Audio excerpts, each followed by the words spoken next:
Never mind, buttons there again.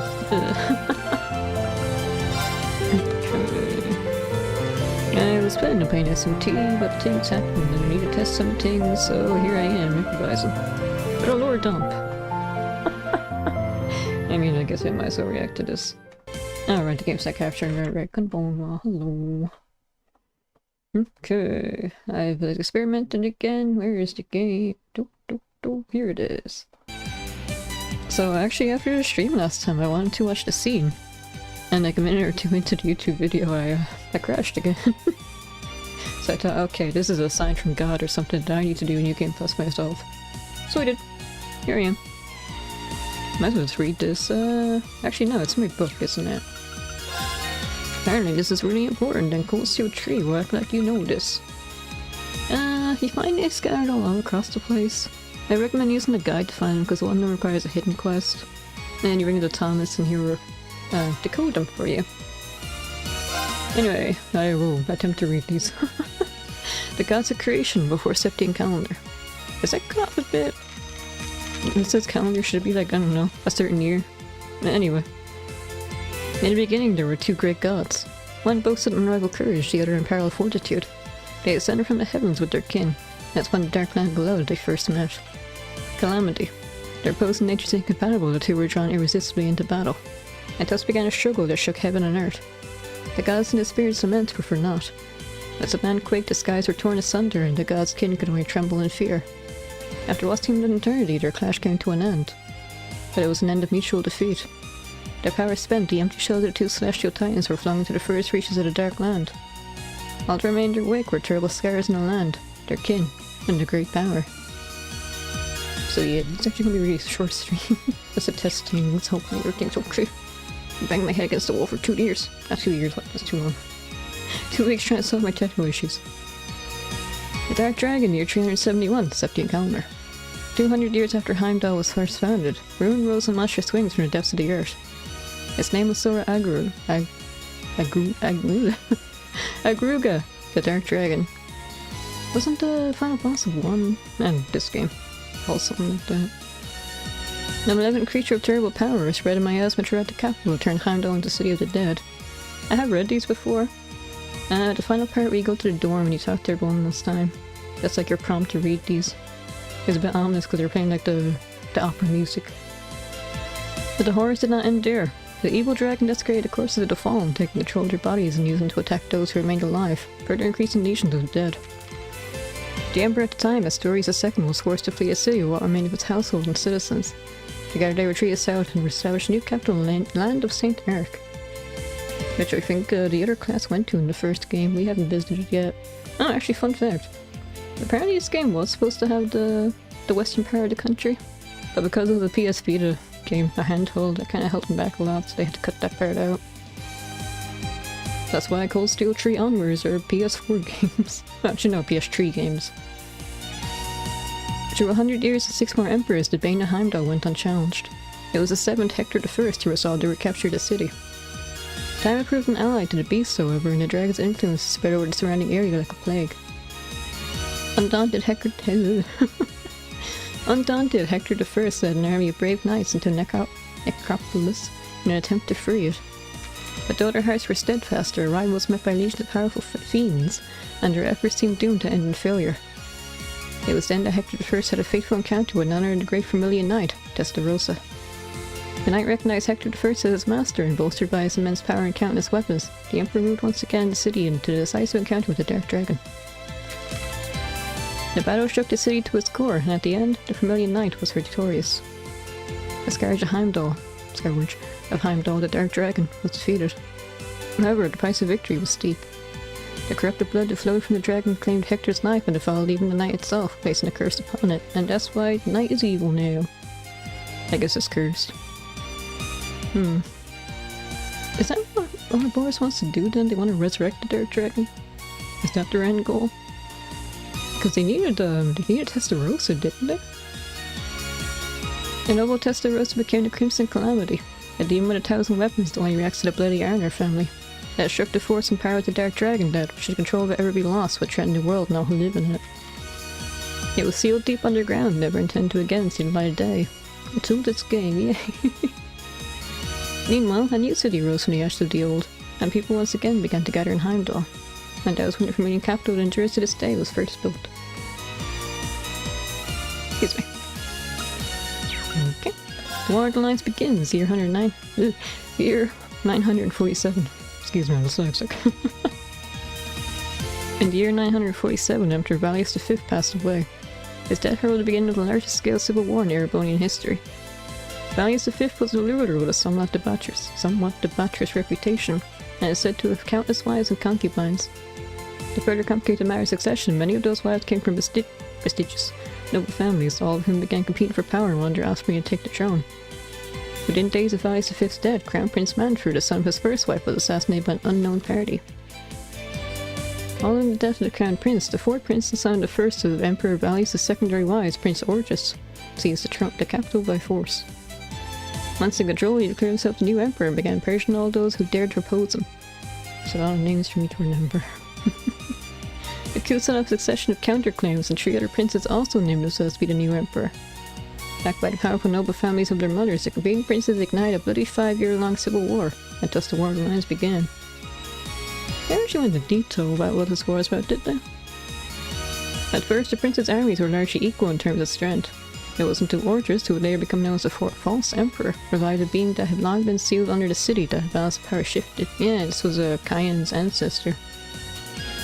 And now he's repeating history until we can stop it. It tested rose with the legendary Vermilion Knight, now tainted by the blood of Zoro Aguga. This struck me off.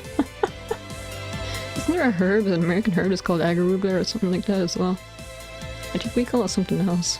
Oh, was it rocket actually? Anyway. So now Day once more. With its unmatched strength under its control, Ortis decimated his greatest competition in one fell swoop, and the 5th Prince Gunnar was defeated. It seemed inevitable that the armies of the other princes would share the same fate, but it was at this pivotal point that the war took yet another surprising and sudden turn. Its unexpected development came in the form of another great knight, the Palatinate Knight. I wanted to look up what that word meant, but I forgot. Guess we'll do it now. But yeah, someone mentioned it, I can't remember who, but like, maybe it was Vita actually. Oops. Wrong password. This happened before with the Grand Knights, but everyone forgot about it somehow. Maybe the witches did that. Palatinate, whatever it is. Is that like a gemstone? Meaning, it is a territory ruled by a palace. Alright, my phone is muted. Did you hear that? Probably not. Palatinate. That might be too loud. That's how you pronounce that. Having royal privileges. Oh, it's like a royal knife. Is that pretty much what it is? Anyway, so Google installing. I read the famed champion was acquired by Prince Lucius, the 6th and youngest of the feuding brothers, and with his power he was able to defeat the army of the brilliant strategist and second Prince Albert. Victorious and backed by the knight's power, Prince Lucius was poised to challenge Ordris. Prince Gunnar and Albert's armies, however, were not completely wiped out and decided to join forces with one another in order to oppose the other princes. It was thus that the war became one fought by 3 separate groups. Prince Ordris with the Vermilion Knight, Prince Lucius with the Palatinate Knight, I forgot how it's pronounced already, and Princes Gunnar and Albert, who had no knight but compensated with their sheer numbers. The War of the Alliance had been raging for 2 years now, and the chaos only worsened by the day. Ereboni seemed fated to fall into ruin and darkness, fitting perhaps for a nation that takes its name from Erebos. Dracos takes up arms, year 949. A young man lays in a grassy plain enjoying a nap in a peaceful setting. Before long, however, his rest was interrupted by the arrival of a second young man on horseback. The youth wore the trappings of a knight, and his expression was deadly serious. His armor bore many rents and scratches, and left arm was bound in a bloody bandage. The first young man had not seen him in several years, but a cheerful reunion did not seem to be his purpose. "You're right after all," the second man said gravely. "At this rate, the Empire's days are numbered." At this, the first young man rose from the grass. He was none other than the third prince of the Erebonian Empire, Prince Dracos. Yeah, I was reading this and kind of thought, he sounds a bit like Oliver. His man had no claim to the throne due to his commoner mother and shunned by the other highborn princes. Except, Oliver actually gets along with his siblings. Dracos had long since left Erebonia behind, wandered from place to place and whiling away his days. 3 years prior, he reached the land of Nord, where he'd remained ever since. I need a cough. Excuse me. Still left to his own devices since childhood, his nature was noble, and he was quickly accepted by the people of Nord and lived peacefully among them. Though while he left his homeland, he had not truly abandoned his heart. During his wanderings, his mother passed away, but while she lived, she had told him something that would remain with him for the rest of his days. The blood flowing through you will not allow you to turn your back on the Empire's suffering. Prince Draco had turned those words over in his head again and again.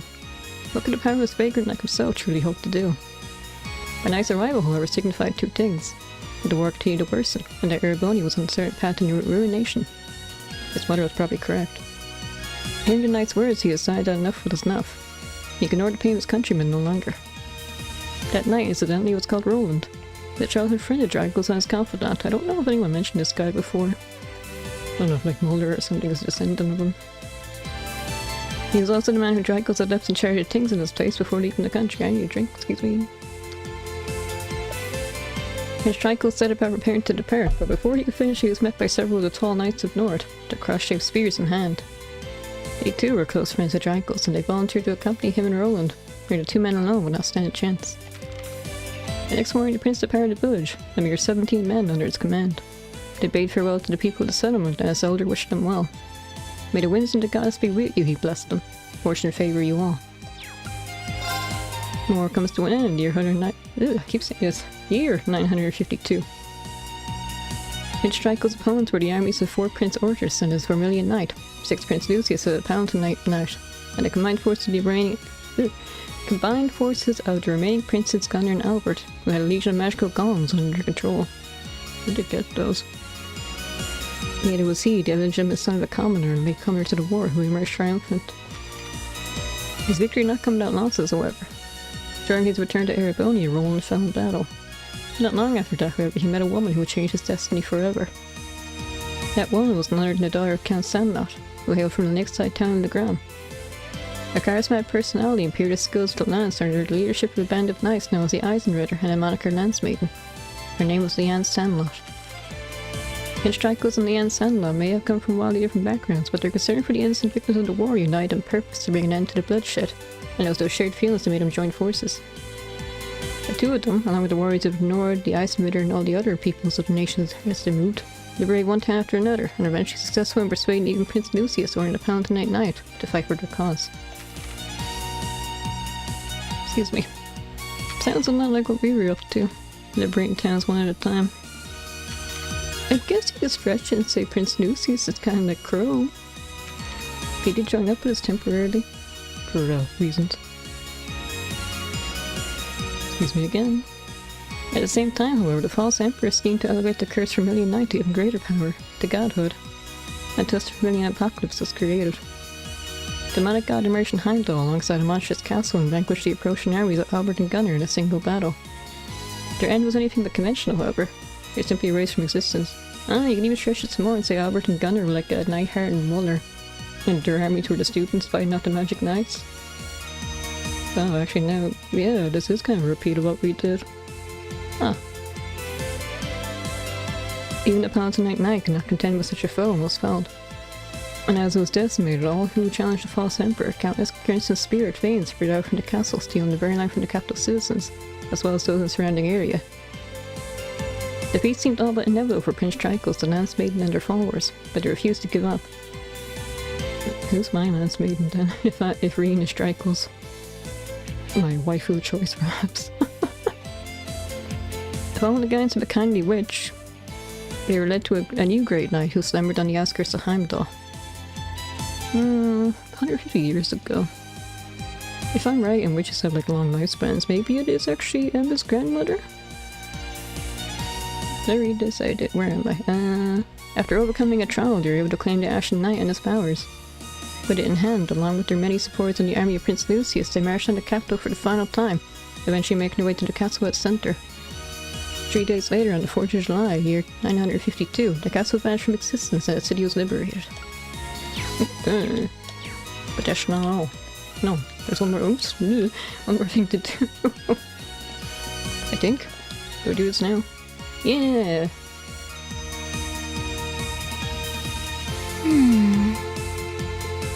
My. Who would have imagined even more marvelous mysteries still lurked within the old schoolhouse?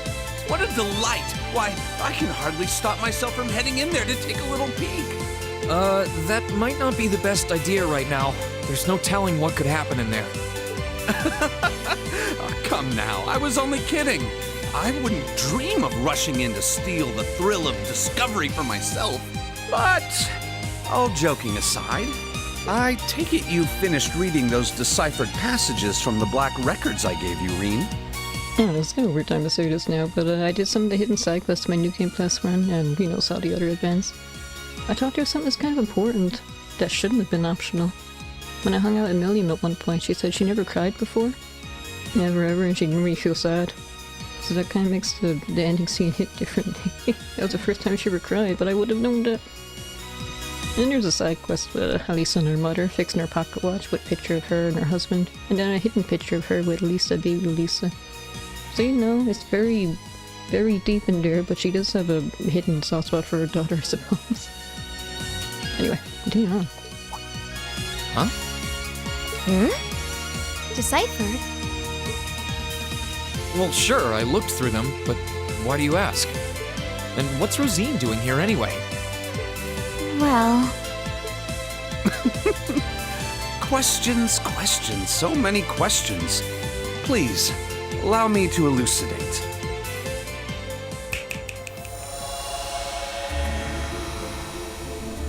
I'll tell you what point my PC crashed. It still hasn't crashed in, so whatever I did fixed. What's going on? This is just like when I called out to Valimar that first time.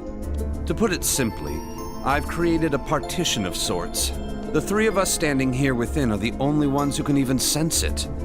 Meanwhile, those outside remain blissfully unaware of its existence. I'll admit, for a moment there, I was worried that Emma and Celine might have noticed something amiss, but it seems I've still got the touch. Just who the hell are you? And you too, Rosine. Why are you wearing your habit all of a sudden? You didn't even get to see like a Mashugo transformation, you're just suddenly wearing it. Starting off with the basics, I see. Perfectly fine by me. Who the hell am I indeed? My formal ties are to the Septian Church, as a member of the Gralsritter. Yeah, he's like Wazzy and Kevin. Haven't seen Kevin in a while. Second among the Dominion, in fact. I stand at the right hand of our leader, and am known by some as the Partitioner. This guy is the second in command. Him, of all people. We haven't met Ayn yet. I wonder if she get involved later. I think she had a cameo in third chapter. She's in that book as well, the one with Toval, whichever one that was. But you already know my real name, of course. I've never hidden that from you. I am and shall always be Thomas Lysander. Yeah, this is really important to Tree and Honor. Does that mean you're going to join my party or something? I'm a squire, tasked with supporting him in the execution of his duties. You could say I'm an apprentice knight of the Gralsritter. What? Hold on. What? The Gralsritter? Do they have something to do with the Congregation for the Sacraments Scarlet was talking about? That they do, Reen. We're a secret sect of the Congregation, an unseen face. Our organization's existence isn't known to the wider world, nor should it be. Our primary purpose is to gather and seal away dangerous artifacts. But every once in a blue moon, it becomes necessary to undertake covert operations like this one. I think this is why PC crashed, because either just learned a line before.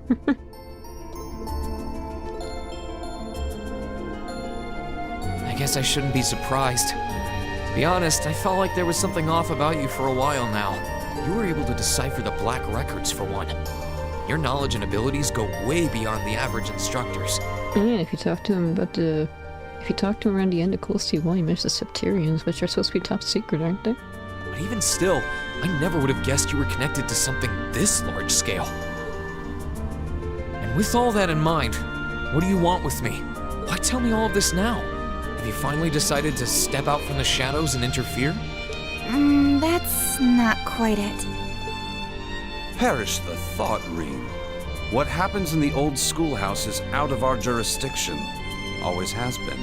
The way things stand brings to mind a few parallels with Liberl's Phantasma trouble, but I doubt this is nearly as dangerous. After we're done here, I'll be glad to let you tackle that on your own. Me, I'm only here for a little talk with you. After all, you are an Awakener, possessor of a fragment of the Great Power. And that means we have matters to discuss. This should come as no surprise, but the trouble facing this land is far from over. Oh, it may seem to have passed for now. Alright, there's 2 more games after this. But this peace is merely a simple respite. The most crucial moment stands silent in the wings, waiting to unfurl before us. The Chancellor never stops spinning his webs, and while he may have repelled Ouroboros for now, they will be back. Mark my words. And there's not a doubt in my mind that you'll have an important role to play in what's to come. That's why I thought it would be worthwhile to make a formal introduction and ask for your cooperation. So, what say you? Do I get a choice, really? Sir, if I may, you might want to ease him into this a little more gently. It's quite a lot to take in at once. Hey, you know, when you isolate from all my friends, we're in like kind of pocket dimension. Rean, I want you to know we're not here to scare you or to make an enemy of you. We don't mean to pressure you into a response either. For now, our intent is just to remain here and keep an eye on things. So if there's ever anything you need our help with, we're here for you. Just ask and we'll do whatever we can. Thanks, Rosine. You're right, too. This is a lot to take in at once. I'm not really sure how to respond. I guess at the very least, I can tell you're not my enemies. But by the same token, that doesn't necessarily make you my allies either. So, no promises. You know, Thomas kind of feels like the opposite of Wiseman in a way. For now, at least. I understand completely, Rin. And for the time being, that's Oh, Wiseman's like in the remake. But to return to an earlier topic, those black records you found are actually of particular interest as historical artifacts. As far as I can tell, their purpose was to record the true history of the Divine Knights.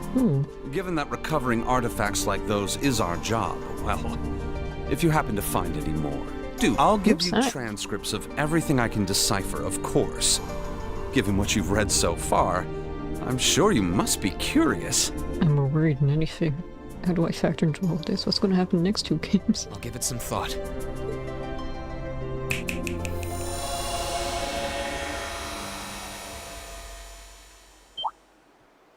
Huh? Huh? Huh? What? Huh? Is everyone going to say something? What in the... Well, do take care, everyone. I'll be praying for you. Of course you will. Okay, oh, Scholar of Truth. Okay, this is everything. And I guess I'll stop here. It seems kinda like I solved my technical issues. Here's a weird cause. In that case, I'll mention it some other time. Anyway, I really want to play Cold Steel Tree. But no, I should pace myself. I think it's longer than the first game. Let's see, how long did the first game take me again? About 70 hours, maybe? So then Tree will take about, I don't know, let's say 80. I need to get ready for that. Don't want to burn myself out. There's still a lot of games to go. Anyway, this is a short test stream and a lore dump. Thank you for watching. Hope you enjoyed. Hope I didn't stumble too much. What day is this? Wednesday. Tomorrow I'll be back with normal, hopefully. Okay, bye. I'm gonna go off on a tangent again. Take care of yourselves.